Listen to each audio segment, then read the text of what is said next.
C'est Ursule. Je vais parler de ta destinée et de ta position de femme. Cela ne veut pas dire que l'homme ne peut pas écouter, mais aujourd'hui, je vais m'adresser particulièrement à toi, la femme.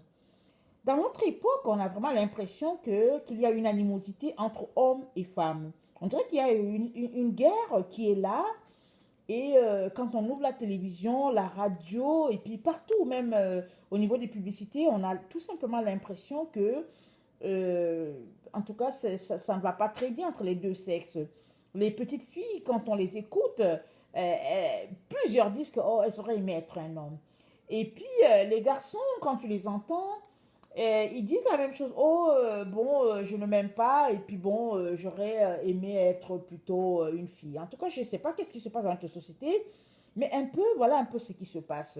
Alors, j'aimerais cela nous inviter à lire Genèse 2, 18 à 25, et aussi Genèse 1, verset 27. Moi, je ne veux pas lire parce que c'est un peu long. J'aimerais plutôt vous encourager à aller les lire. Mais j'ai ressorti certains éléments de ces passages-là. C'est dit que Dieu créa l'homme à son image. Il créa l'homme en premier, et puis il créa la femme. Et, et quand il a créé la femme, il a dit de la femme qu'elle était une aide à l'homme. Et puis Dieu les a bénis, et il leur a dit d'être féconds, de remplir la terre, de l'assujettir, et de dominer sur le bétail, et puis sur les poissons, et puis sur tout ce qui se trouve. Non, aussi de ces passages-là, il ressort que la femme a été créée en second et elle a été tirée de la côte de Adam. Ève a été créée en second et elle a été tirée de la côte d'Adam. Et quand Adam l'a vue, il a dit, voici cette fois-ci, celle qui est haut de mes os et celle qui est haut de mes os et puis chair de ma chair, parce qu'elle a été prise de l'homme. Et il a dit, on l'appellera femme. Et donc, toi qui m'écoutes, tu as été tiré de l'homme. Au fait, si tu existes, c'est parce que l'homme a d'abord existé en premier. Alors, il est important que tu comprennes cela. C'est-à-dire que s'il n'y avait pas d'homme, il n'y aurait pas de femme. S'il n'y avait pas d'Adam, il n'y aurait pas eu de Ève. Selon ce passage, ce qu'on comprend. Dieu a d'abord créé Adam. Il a façonné Adam, il a tout fait, il a soufflé dans ses narines et après quelque temps, c'est dit qu'il a plongé Adam dans un profond sommeil. Il a d'abord fait défiler les animaux pour qu'Adam leur donne des noms, qu'il les nomme et tout. Et après cela, il a plongé Adam dans un profond sommeil et puis c'est dit qu'il a pris une côte et il a fait Ève. Et Ève est devenue donc une âme vivante à côté d'Adam. Et c'est pour cela que il est important pour nous les femmes de respecter l'homme à côté duquel Dieu nous a placés. Parce que c'est écrit dans la parole que sanctifie-moi par ta parole. Ta parole est la vérité. Autrement dit, ma sœur, tu ne peux pas être sanctifiée en dehors de la parole de Dieu. Et si tu veux être sanctifiée, si tu veux connaître la sanctification, alors tu n'as pas d'autre choix que de te référer à la Bible, d'étudier la Bible. Et c'est là-bas que tu vas te sanctifier parce que Jésus a dit, sanctifie les pères parce que je me sanctifie moi-même pour eux. Alors Jésus, comment il s'est sanctifié? Il s'est sanctifié en lisant la parole. Alors ma sœur, si tu veux vraiment être sanctifié dans ce domaine-là, tu n'as pas le choix que de te référer à ce que la Bible dit. Et la Bible dit, femme, respecte ton mari. Il a dit à l'homme d'aimer la femme, on va revenir là-dessus, mais dans cette partie-ci qu'on est en train de voir maintenant, c'est dit que la femme est appelée à respecter l'homme. Et Dieu n'a pas décidé, n'a pas donné cette consigne-là pour t'écraser.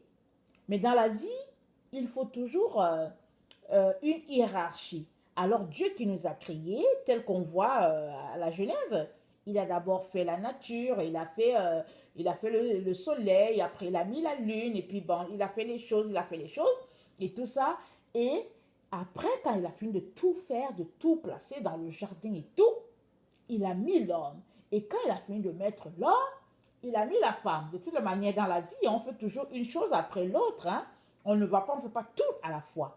Il y a un qui vient, et après il y a le second, et après, etc., etc. Alors, Dieu, dans sa conception de l'homme et de la femme, il n'a pas mis Ève en premier. Il a mis d'abord Adam, et après il a mis Ève. Et pour nous qui sommes parents, ça c'est quelque chose que nous comprenons souvent, parce que souvent quand les enfants se mettent à se chicaner, ici à la maison, on dit toujours au plus petit, tu sais quoi, c'est ton grand frère, c'est ta grande soeur, tu dois le respecter, tu dois la respecter. Oh non, on dit non, non, non, il a été créé avant toi, il est passé avant toi, et pour Dieu c'est important le respect. Alors dans ce sens-là, ma soeur, Dieu te demande de porter un respect à ton mari parce qu'il a fait les choses comme ça. Et, et ça fait partie de sa gloire. Parce que si tu veux marcher selon la gloire de Dieu, il est très important que tu réalises que Dieu t'a créé en second. Quand bien même ton mari serait plus jeune que toi, parce que nous vivons dans une époque où souvent la femme, elle peut être plus âgée que son mari. Ce sont des choses qui n'existaient pas dans le temps passé, mais de nos jours, c'est quelque chose qui est très fréquent. Donc, il est important que chez toi, tu ne puisses pas porter la culotte ou bien le pantalon, selon cet adage-là, parce que l'homme, il est le chef et la femme, elle a été créée en second et le Seigneur l'appelle à respecter son mari. Ça ne veut pas dire que ben, si ton mari te dit va tuer quelqu'un, alors tu le respectes, tu vas le faire. Non, c'est pas dans ce sens-là. Si c'est quelque chose comme ça qui arrive, tu devras lui dire, mon mari, je comprends ce que tu dis, mais au fait, je ne peux pas le faire parce que ceci, ça va contre la parole de Dieu. Je ne peux pas faire cela. Mais je vais te respecter en tant qu'être humain et tout. Et l'autre truc qui est, l'autre vérité qui est importante de mentionner, c'est que Dieu a dit à la femme, femme, sois soumise.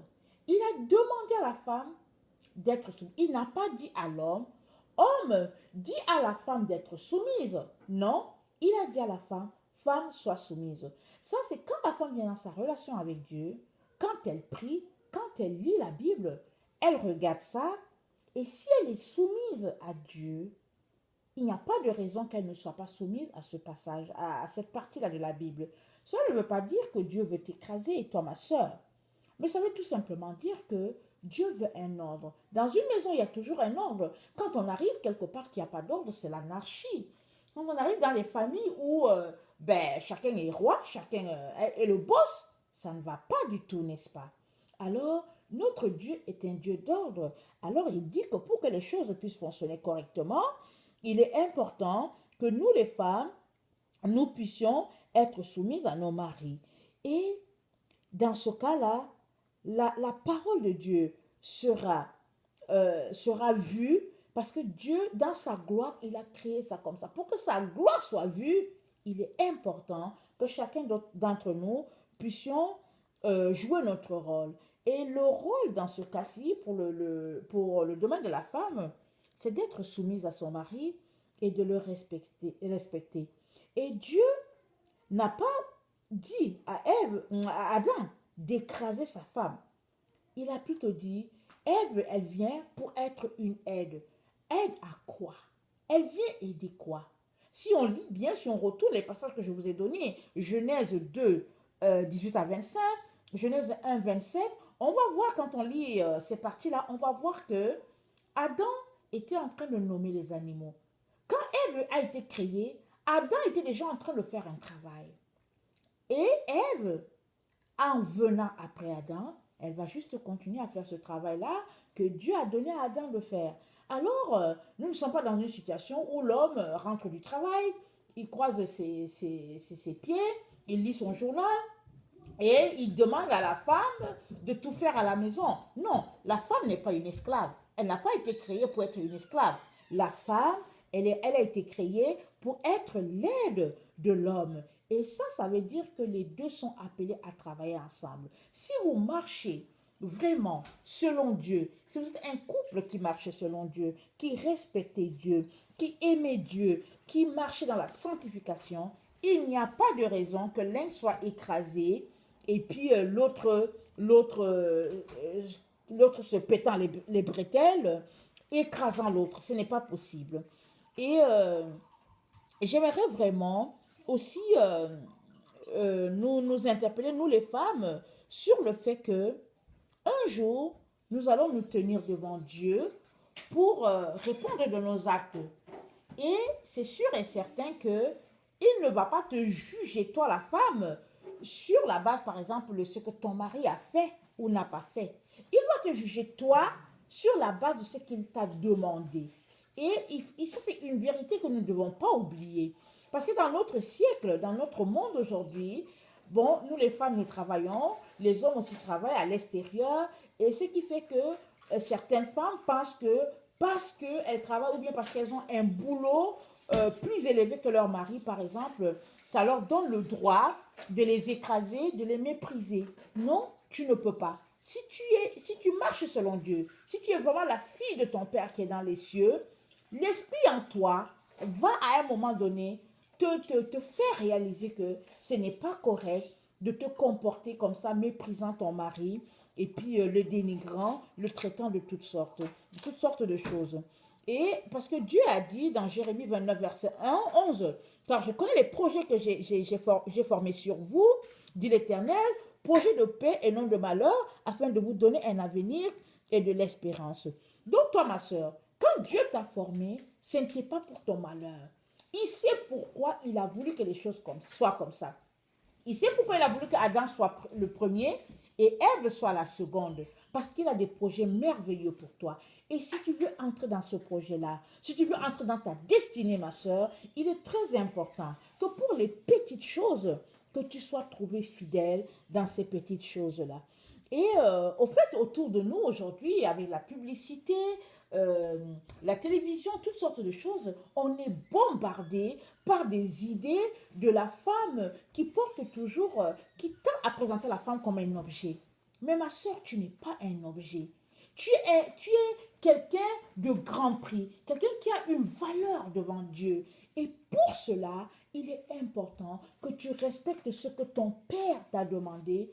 Il t'a demandé au fait d'être soumise à ton mari.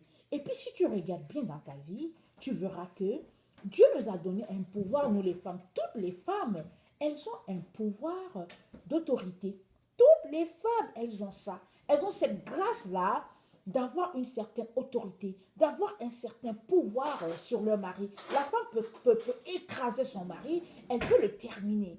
Et c'est pour cela que Dieu te demande d'être soumise, parce qu'il t'a donné quelque chose que si tu l'utilises mal, tu peux vraiment, en tout cas, faire des dégâts. La preuve est que, regardez, quand Satan est venu pour tenter Ève, ce n'est pas Adam qu'il est allé tenter, hein. Il est venu tenter Ève. Et quand Satan a parlé à Ève, elle ne lui a pas dit, oh, écoute, attends, je vais demander à Adam ce que Dieu a dit.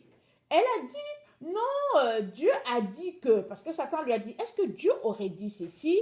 Elle a répondu, moi, il me semble que comme elle a été créée en second, et que c'est Adam qui lui a donné les consignes de Dieu, il me semble que elle aurait dû elle aurait dû dire à Satan, attends, je vais aller voir Adam pour lui demander encore si c'est vraiment ça.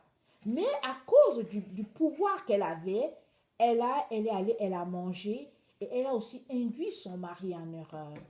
Et les conséquences ont suivi.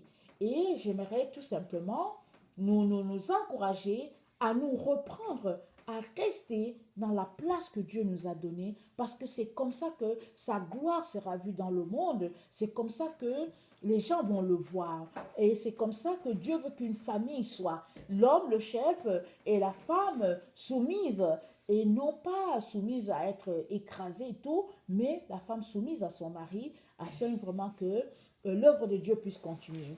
Et cela me pousse aussi à te dire, avant de quitter, que le créateur du monde sera là bientôt. Et Jésus, qui est le Fils de Dieu, il est à quelques temps de revenir sur la terre pour ravir ses enfants, pour prendre ceux qui sont avec lui. Et moi, j'aimerais t'inviter aujourd'hui, si tu ne connais pas Jésus, à faire de Jésus ton ami, à lui créer une place dans ta vie.